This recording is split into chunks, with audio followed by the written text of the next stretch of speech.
देश में कोरोना की दूसरी लहर चल रही है, जिसने लोगों को तोड़कर रख दिया है। लाखों लोग फेफड़े और सांस संबंधी परेशानी होने से रोजाना जान गंवा रहे हैं, क्योंकि कोरोना अब लोगों के लंग्स पर इफेक्ट कर रहा है, जिसकी वजह से संक्रमित व्यक्ति को सांस लेने में दिक्कतें आ रही हैं। ऐसे में वो कौन सा ग्रह है जो इसके लिए जिम्मेदार है, ये आज हम आपको बताने जा रहे हैं। दरअसल सांस और फेफड़े से संबंधित बीमारियों का कारक चंद्रमा कैसे आपको और कमजोर बनाता है, ये बता रहे हैं ज्योतिषाचार्य राकेश चतुर्वेदी जी।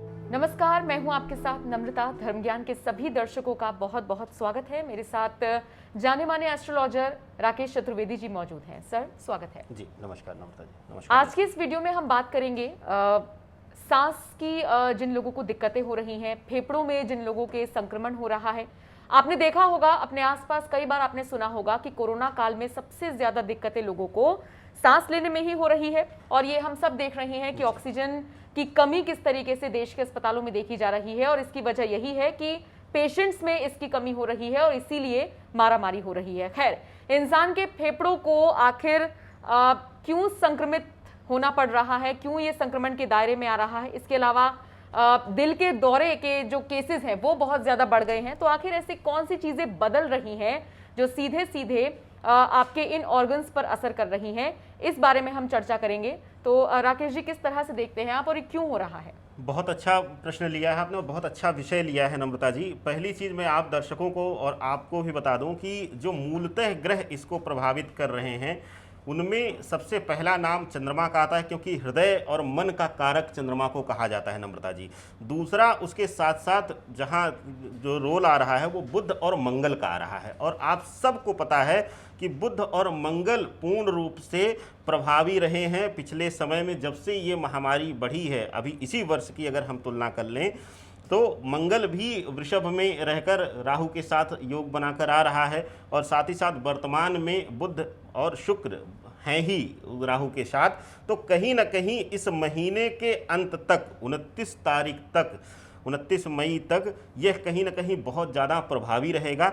और हृदय संबंधी रोग भी इस समय ज़्यादा बढ़ेंगे। हृदय की गति रुकने की वजह से ज़्यादातर डेथ होंगी, और इसी तरीके का प्रभाव हम देख भी रहे हैं कि लोग स्वस्थ होकर आ जा रहे हैं, घर में अपना काम कर रहे हैं, क्रिया कर रहे हैं 4 से 6 दिन 10 दिन, उसके बाद अचानक उनकी हृदय गति रुक जाने से इस तरीके की हम सूचना पा रहे हैं। तो कहीं ना कहीं जो ग्रहीय संयोग आपने पूछा वो उसमें मुख्य रूप से रोल राहु और चंद्रमा का है। साथ ही साथ मंगल और बुध की जो भूमिका है वो बहुत महत्वपूर्ण हो जाती है, क्योंकि स्वास्थ्य कारणों के लिए कहीं ना कहीं मंगल का पूर्ण रूप से प्रभावी रोल यहाँ पर हो रहा है नम्रता जी। तो आपने 3 ग्रहों का जिक्र किया, मंगल, बुध और चंद्रमा जी। तो ऐसे में जाहिर तौर पर फिर हमें इन्हें मजबूत करने के लिए भी कुछ ना कुछ उपाय करने होंगे। तो चंद्रमा को लेकर अगर हम बात करें तो चूंकि ज्योतिष शास्त्र में इसको काफी ज्यादा शुभ माना गया है, और इसकी अगर ये थोड़ा सा भी कमजोर पड़ता है तो फिर इस तरह के घटनाक्रम हो सकते हैं, जैसे कि हम अपने आसपास सुन भी रहे हैं।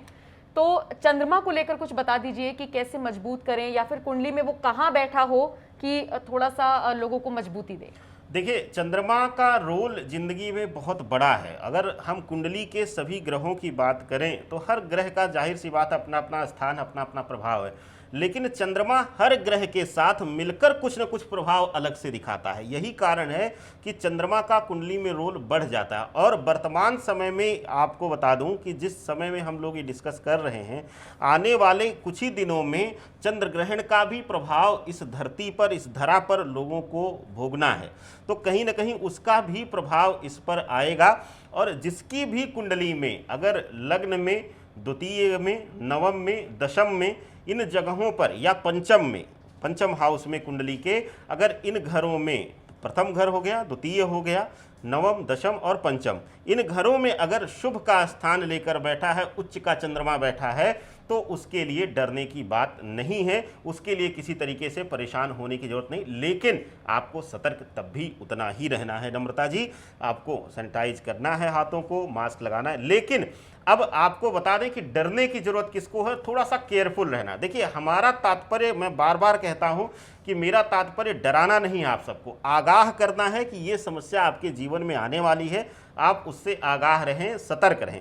अगर किसी की भी कुंडली में तृतीय हाउस में, थर्ड हाउस में कहीं से भी चंद्रमा केतु या चंद्रमा राहु या शनि चंद्रमा का योग बना है। कुछ परिस्थितियों में मंगल और चंद्रमा की युति भी थर्ड हाउस में खतरनाक होती है। और इस समय अगर सर्जरी का योग बनता है तो क्योंकि इस समय उपलब्ध नहीं है, चीज़ें सुविधाएं उपलब्ध नहीं है, कोविड की वजह से जरूरी सर्जरी भी रोक दी गई हैं, तो कहीं ना कहीं आपको मूल ज़रूरतों को ना पूरा हो पाने पे मेडिकल संबंधी वहाँ भी आपको आघात मिल सकता है और प्राण आघात आपके लिए आ सकता है। इसके साथ साथ अगर चतुर्थ भाव में चंद्रमा कहीं से भी केतु या शनि की युति बना रहा है तो उसके लिए भी हृदय से उसके अंदर चंचलता बढ़ेगी, उसके अंदर हमेशा एक अजीब सा भय समाया रहेगा। अगर कहीं से भी केतु उसके फोर्थ हाउस में है चंद्रमा के साथ और या शनि बैठा हुआ तो उसके अंदर हमेशा एक अलग तरीके का भय होगा। अगर वहां पर चंद्रमा अकेले भी विराजमान है नम्रता जी चतुर्थ घर में, तो उस जातक की कुंडली में अगर है तो उसके अंदर अजीब सा डर, हमेशा भय एक बना रहेगा, जिसकी वजह से कहीं ना कहीं उसको इस परिस्थिति में और ज़्यादा समस्या होने वाली है। इसके बाद आता है स्थान अष्टम भाव का और साथ ही साथ एकादश भाव का। षष्टम भाव में थोड़ा सा प्रभाव कम हो जाएगा, लेकिन कहीं ना कहीं अष्टम में अगर शनि या केतु या राहु के साथ चंद्रमा युति बना रहा है उसकी कुंडली में, लग्न कुंडली में, तो वो कहीं ना कहीं मृत्यु की तरफ सीधा इशारा करता है, क्योंकि यह अकाल मृत्यु का घर है। अष्टम घर जो होता है, आठवां घर कुंडली का होता है, वो अकाल मृत्यु और इस तरीके की बीमारियों द्वारा ही अचानक से मृत्यु का होता है। तो कहीं ना कहीं उसको बहुत ज़्यादा डरने की जरूरत रहेगी जिसके भी कुंडली में अष्टम में है। और साथ ही साथ एकादश भाव में अगर चंद्रमा शुक्र की युति बन रही है तो उसे अपनों के द्वारा कष्ट मिलकर, अपने सगे संबंधियों के द्वारा कष्ट मिलकर उसको कहीं ना कहीं आघात हृदय का पहुंच सकता है। इस तरीके का प्रभाव चंद्रमा देगा आपकी कुंडली में।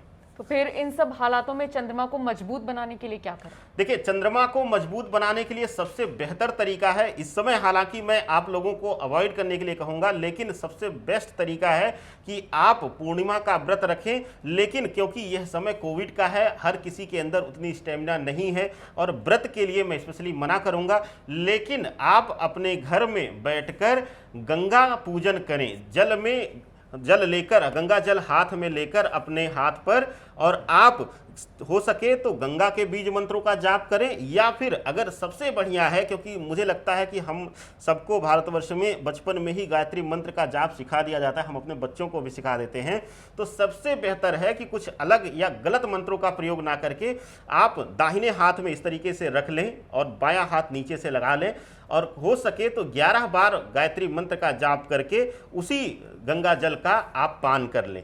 गंगा जल जो है वो राहु के प्रभाव को पूर्ण रूप से शांत करता है और साथ ही साथ चंद्रमा को बल देता है। चंद्रमा जल का कारक है, तो कहीं ना कहीं जल जो आएगा, और गायत्री अपने आप में एक ऐसा शक्ति मंत्र है जो हर किसी मंत्र के आगे या पीछे लगकर संपुट की तरह उसकी शक्तियों को अभूतपूर्व रूप से बढ़ा देता है नम्रता जी।